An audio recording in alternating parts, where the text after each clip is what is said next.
When the day of Pentecost came, they were all together in one place. Suddenly a sound like the blowing of a violent wind came from heaven and filled the whole house where they were sitting. They saw that seemed to be tongues of fire that separated and came to rest on each of them. All of them were filled with the Holy Spirit and began to speak in other tongues, as the Spirit enabled them. Now they were staying in Jerusalem, God-fearing Jews from every nation under heaven.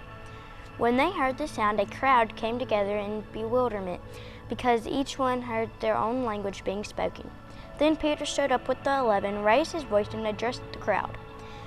Fellow Jews, and all of you who live in Jerusalem, let me explain this to you. Listen carefully to what I say.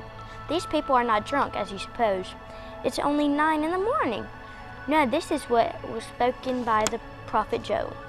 In the last days, God says, I will pour out my Spirit on all people. Your sons and daughters will prophesy.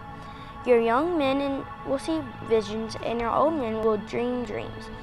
Even on my servants, both men and women, I will pour out my Spirit in those days, and they will prophesy. I will show wonders in heavens above and signs on the earth below, blood and fire and billows of smoke. The sun will be turned to darkness and the moon to blood before the coming of the great and glorious day of the Lord, and everyone who calls on the name of the Lord will be saved.